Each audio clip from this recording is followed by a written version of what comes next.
Hello and welcome to the MAP office hours for the spring 2019 term. This presentation is by the Data Use for School Improvement team inside of the Office of Accountability with Charlotte Mecklenburg Schools. Thank you so much for joining. Here are the members of our team. I am Ashley Williams. I'm a specialist on the team, and these are all the other members. We are all available to answer any questions that you all have about MAP, reading your MAP reports, administering the MAP assessment, and everything that goes with the screener. Mary Paradinsky is our lead contact for the MAP assessment, and she can be contacted using the email below, as well as map@cms.k12.nc.us. Here are the objectives for our time today. By the end of our session, you will understand the key reports to access student growth to determine how your kids are doing. You will also know how to use the data from MAP reports to drive instruction. And finally, you'll be able to understand how to set custom growth goals for students. So it is currently April 2019, and we are in the point of the school year where folks are starting to prepare for those end of grade assessments. And so that is what our time is going to focus on today, really how to utilize MAP in order to make sure that you are focusing on the right standards as you guys prepare for the end of grade assessment.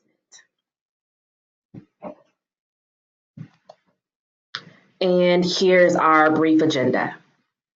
Okay. And so if you are joining us live, if you'll jot in the chat box what you need from today's office hours, and I'll give us about 30 seconds to do that before I move on.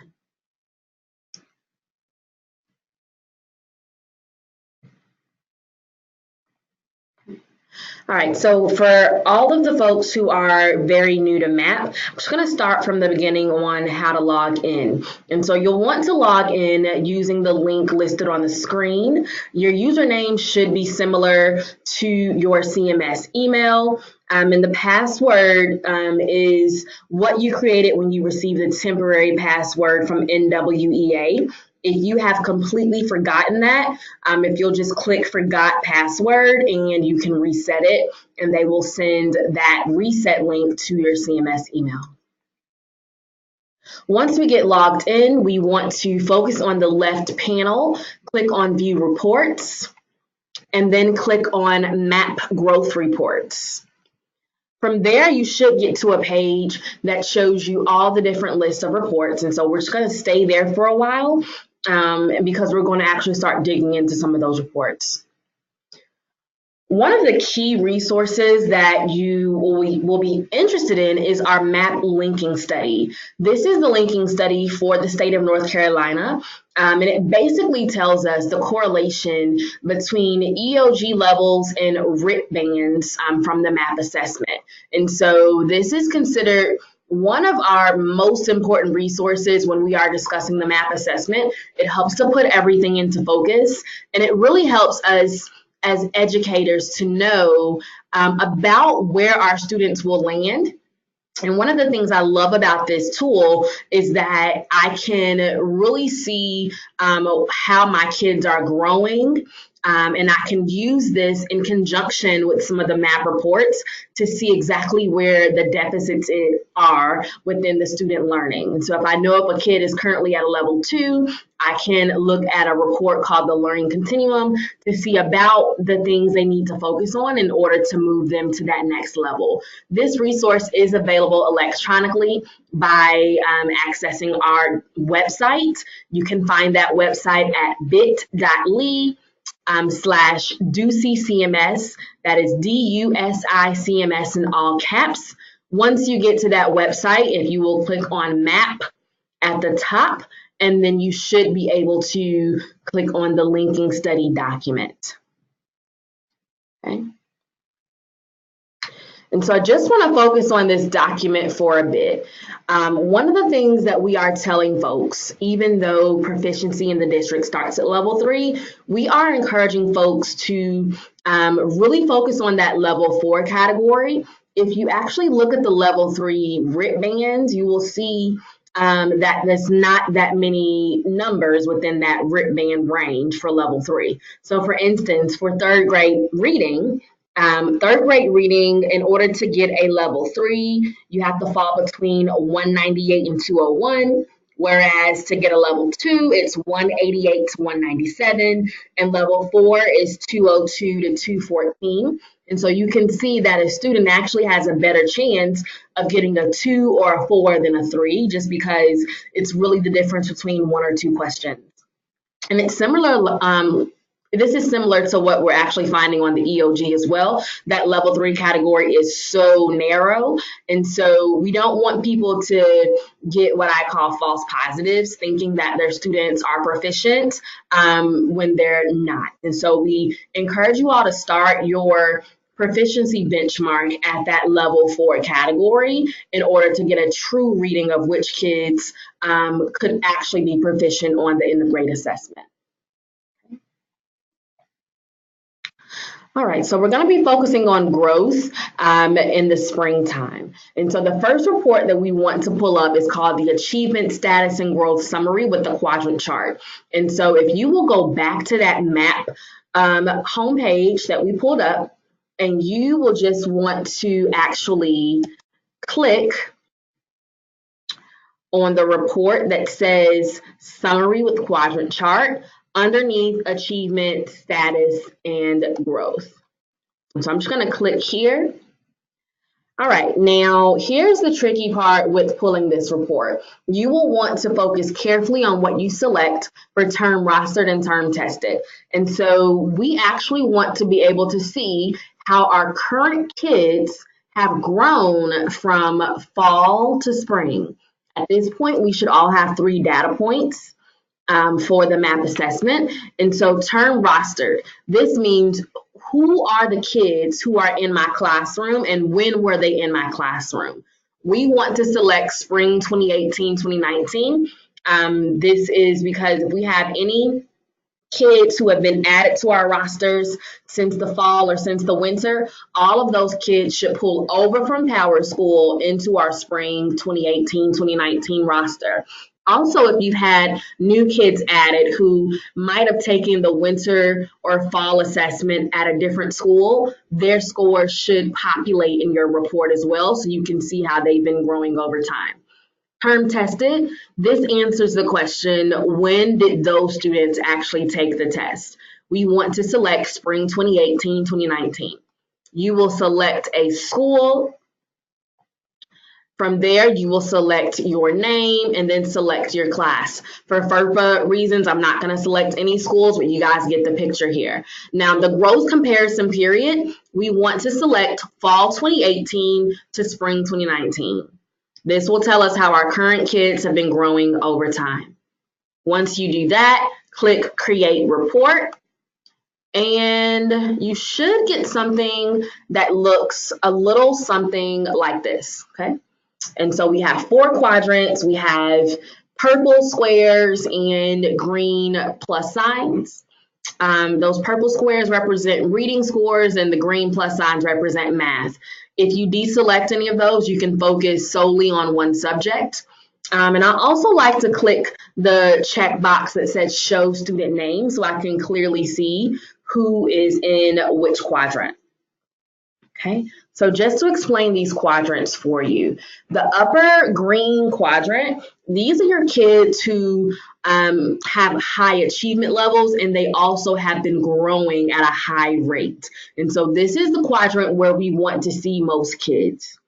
The yellow quadrant in the bottom right represents kids who have a high achievement level. They might be proficient, but their growth is not there. And so these are kids who did not meet their growth goal or they have been regressing throughout the year.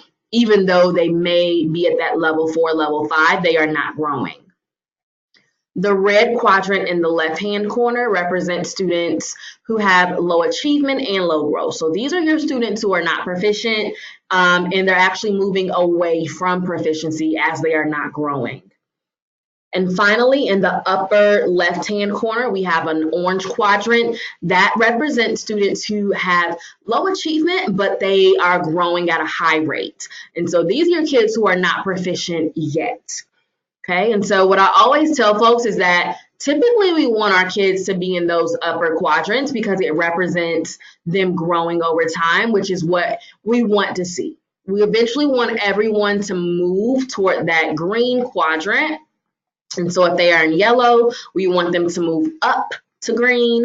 And if they are in the red quadrant, we want them to move up to orange. And if they are in the orange quadrant, we want those students to move over to green, showing that all of our kids are growing and all of our kids are proficient. Okay, and so what I want to do is go back to that linking study because there's some things that I need to put into perspective here. I need to know of my class that are shown in this quadrant, how many of them are growing at the rate that they should?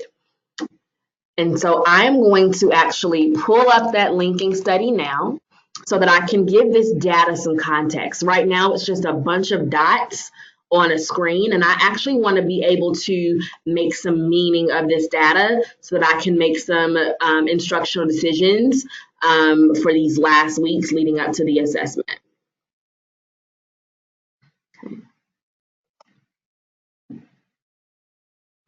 And so I'm pulling up this linking study.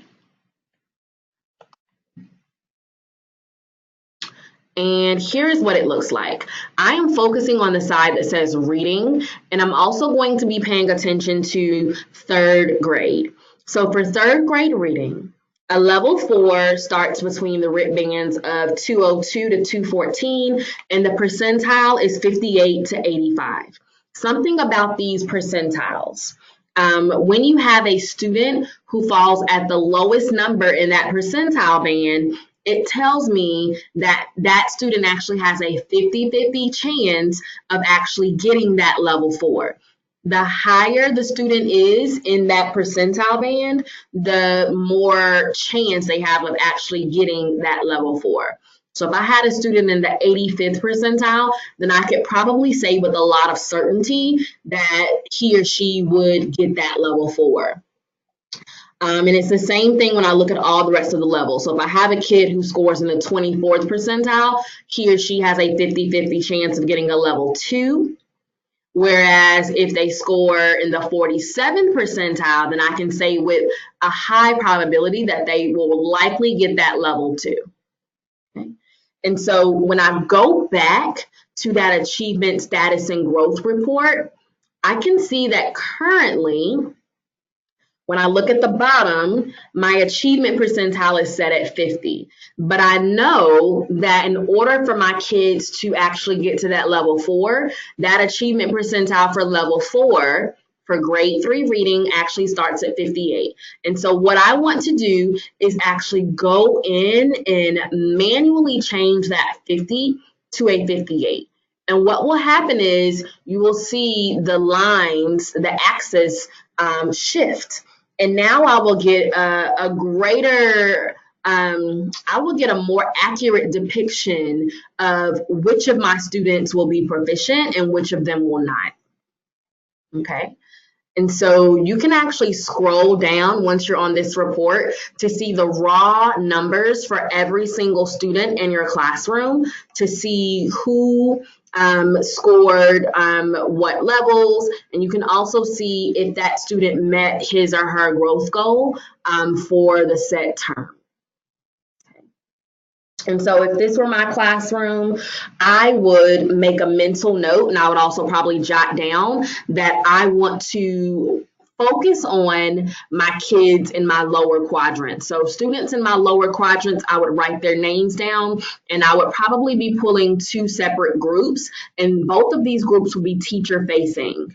And I would know, based on their learning continuum, which we're going to look at in a sec, that is what I would focus on with those students, as well as reading comprehension leading up to the end of grade assessment. And so those would be 2 teacher-facing groups that I take. You may even say that kids in the yellow quadrant would be a teacher-facing group, and you might have kids in the red quadrant be, if you have an assistant, be a TA-facing group. But what I don't want to do with these students, I don't want to just put them in front of technology alone leading up to the assessment. They need some sort of face time as they have been regressing throughout the year. And so they actually need someone to ask them about their misconceptions with the content and to clear up those misconceptions on the spot. And so I might set a schedule of meeting with these kids face to face every Monday, Wednesday, and Friday. Or I might have some one-on-one time with my kids who are really, really close to being at that high growth level, just to break down some of those barriers in their learning. Okay. All right, my class report. This report tells me how my students have grown in each of the subgroups. And so when you're thinking about whole group teaching, this is the report I would access to figure out what areas do we need to hit the heaviest leading up to this end of grade assessment. And so just to break down this report for you, when you look at this page right here, I can see how many kids have valid test scores. This is important because if a kid has raced through this test, or if they did not finish, then they will not have a valid test score. Even though score will populate on the report, it will not be listed as valid. My mean RIT tells me the average RIT for the entire class. Then I have my standard deviation. This standard deviation number is going to let me know about how much differentiation I need to do in my class, because it lets me know the different types of learners I have. And what we're saying is that any number over 10 tells me that I need to be doing a lot of differentiation. And so the higher you get from 10, the more small groups you'll need to pull, the more different text you'll need to provide, and really just making sure that you're doing personalization of learning and teaching right here, because it's not going to be a one-size-fits-all approach. You have a variety of different learners in that classroom, and you have to make sure that you are teaching at each of their levels, while also making sure that all of them are being challenged to meet that grade level expectation.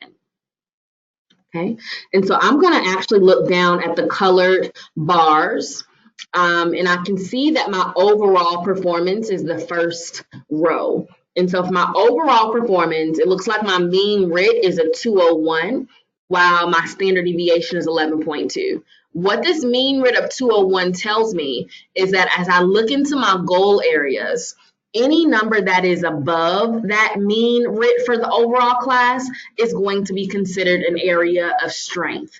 And any number that is below is going to be considered an area of growth.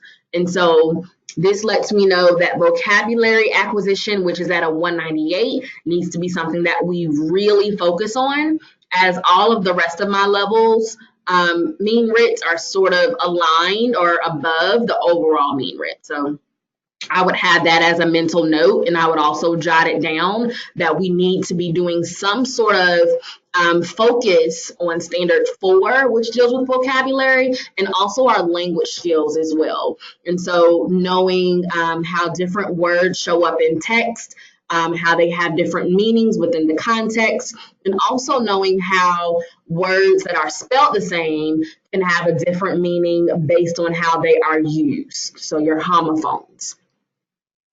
Okay. All right. The class breakdown by RIT goal. This lets me know all of my different groups that I could have in my classroom. If you just look at this head on, it is overwhelming. It has lots of different numbers, lots of different names, and it does seem overwhelming. So what I would do is to take it goal by goal or topic by topic. And so based on what you need to focus on from your class report, that is what I would look at to determine my group. So this one right here is a math example. let's say that we needed to focus on real and complex number systems. I would only be looking at the row that says real and complex number systems. And this tells me exactly where my kids are in their level of understanding with real and complex number systems. What I like about this report is that kids are going to move up or down based on their understanding of that topic. And so a lot of times when we think about small groups in classrooms, teachers might have the same small groups all year. The bluebirds are the small groups from August to June, and you have I don't know, some jaguars that are another group from August to June, whatever you want to name your groups. The thing is that your bluebirds should not be the same bluebirds all year. Your bluebirds group may change based on the content that we are teaching, and this helps us to be responsive to every single student's individual learning needs. And so this is an easy way to sort of get a feel for who needs what in each of your groups. I know most times you'll compile your groups based on who gets along with each other, or you may compile your groups based on a number of different factors. The class breakdown will compile your groups based on actual data from the MAP screener, which has shown to have the highest accuracy with our end of grade assessment.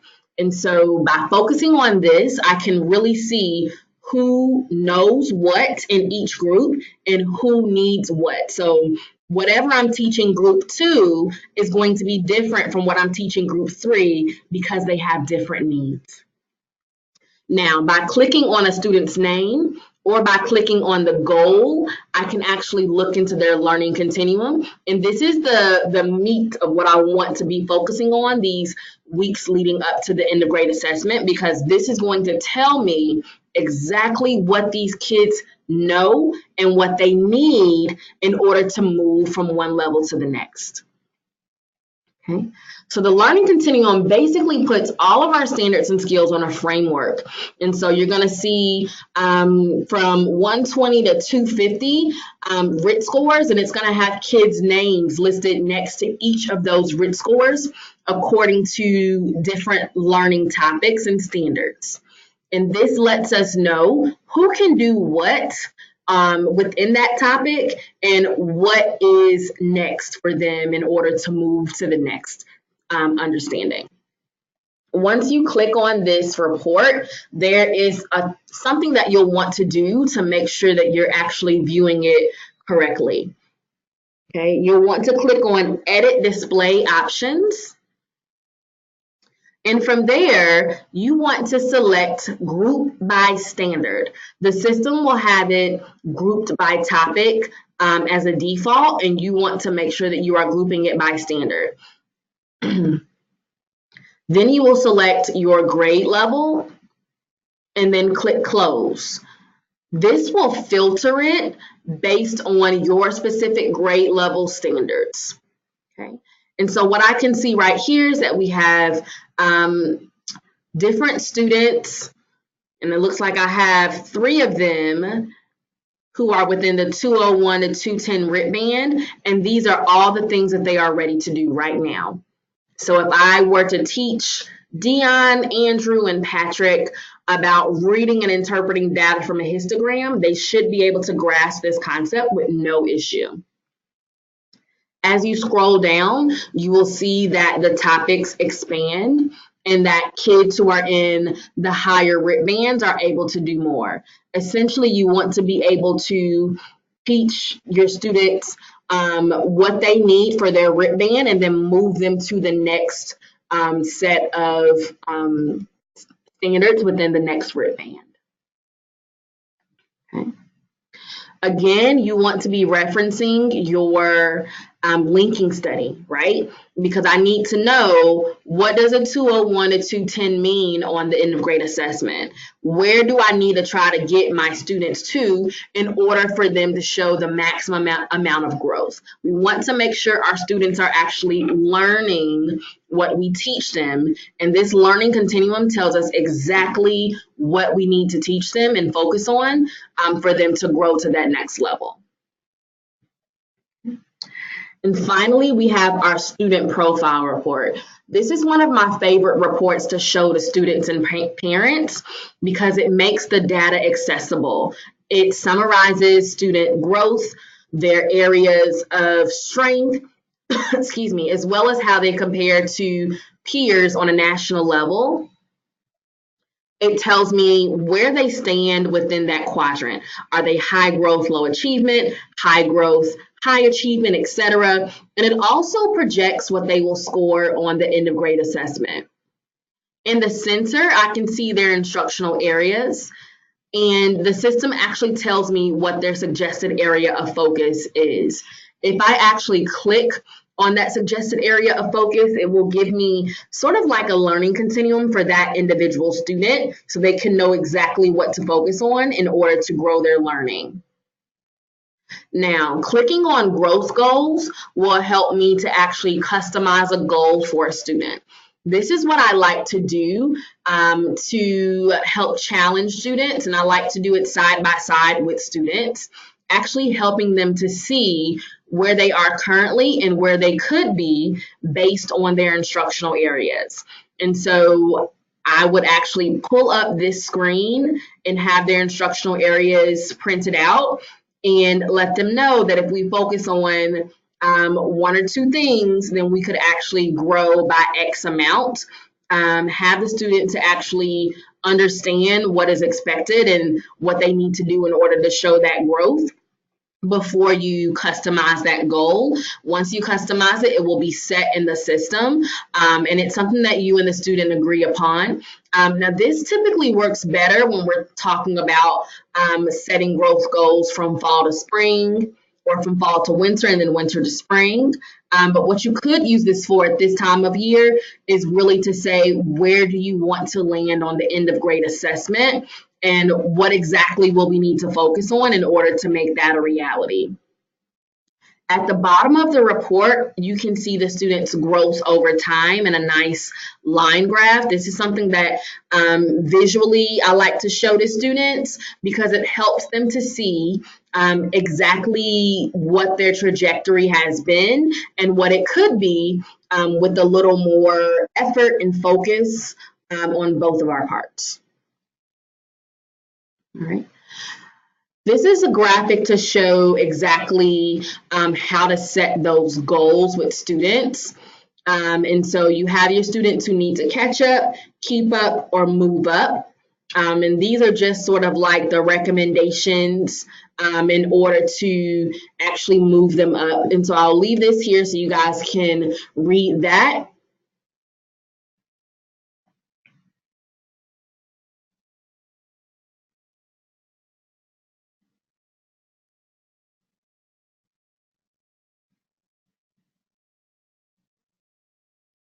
Okay, and so you'll notice that some of the recommendations are for multi-year strategies, not just a one-year strategy. And so I highly encourage you all to engage in some vertical planning to know or to focus on your students at a school level versus just at a classroom level. And so if you teach third grade, maybe partnering with your fourth grade teachers toward the end of the year to say, hey, here are where my kids currently are. Let's sort of talk about our kids and their areas of strength and their areas of growth to sort of devise a plan and a strategy over multiple years to make sure that they are actually closing any gaps they have by the time they leave our school. And here are some tips when you are setting goals with students, as well as goal setting over multiple years within vertical planning sessions. Okay. Some suggested resources when you guys are focusing on those goals and making sure that kids are closing gaps within those goals. One of them is Khan Academy. If you Google Khan Mappers, you should get a resource that will allow you to input a student's individual RIT level for every single topic, and this will then populate personalized activities for that student based on what they need to focus on right now. And so that is a resource that I recommend using after you meet and talk with that student and administer any corrective instruction that needs to occur. This is a great resource to utilize to further their understanding of that topic. Okay. Here are some of our key map resources. We have a CMS Map Weebly page that is updated on a very regular basis. We also have that linking study, the normative data study. We have a map report reference sheet that helps you to understand all of the different reports and what they are used for, as well as map RIT to Lexile and Quantile documents. All of these documents can be found on our website at bit.ly/DUCCMS in all caps, DUSICMS. Okay. We typically do map training about twice a year, is when we focus on map training for different school sites, but we are also available to come out at any point in the year. And so we try to align our training with the different map window dates to make sure that it is relevant and timely for your teachers and staff at your school. You can sign up for PD from our team using the website link, and we are more than happy to come out and personalize training for your staff. If you guys want to focus on growth or just how to read map reports or goal setting with students, anything that you would like, our team is happy to provide for your staff. Okay. If you have any questions, please don't hesitate to reach out at any point. And all of today's slides can be accessed, as well as a recording of this webinar, at our website at bit.ly/DUCCMS. Thanks so much and have a great day.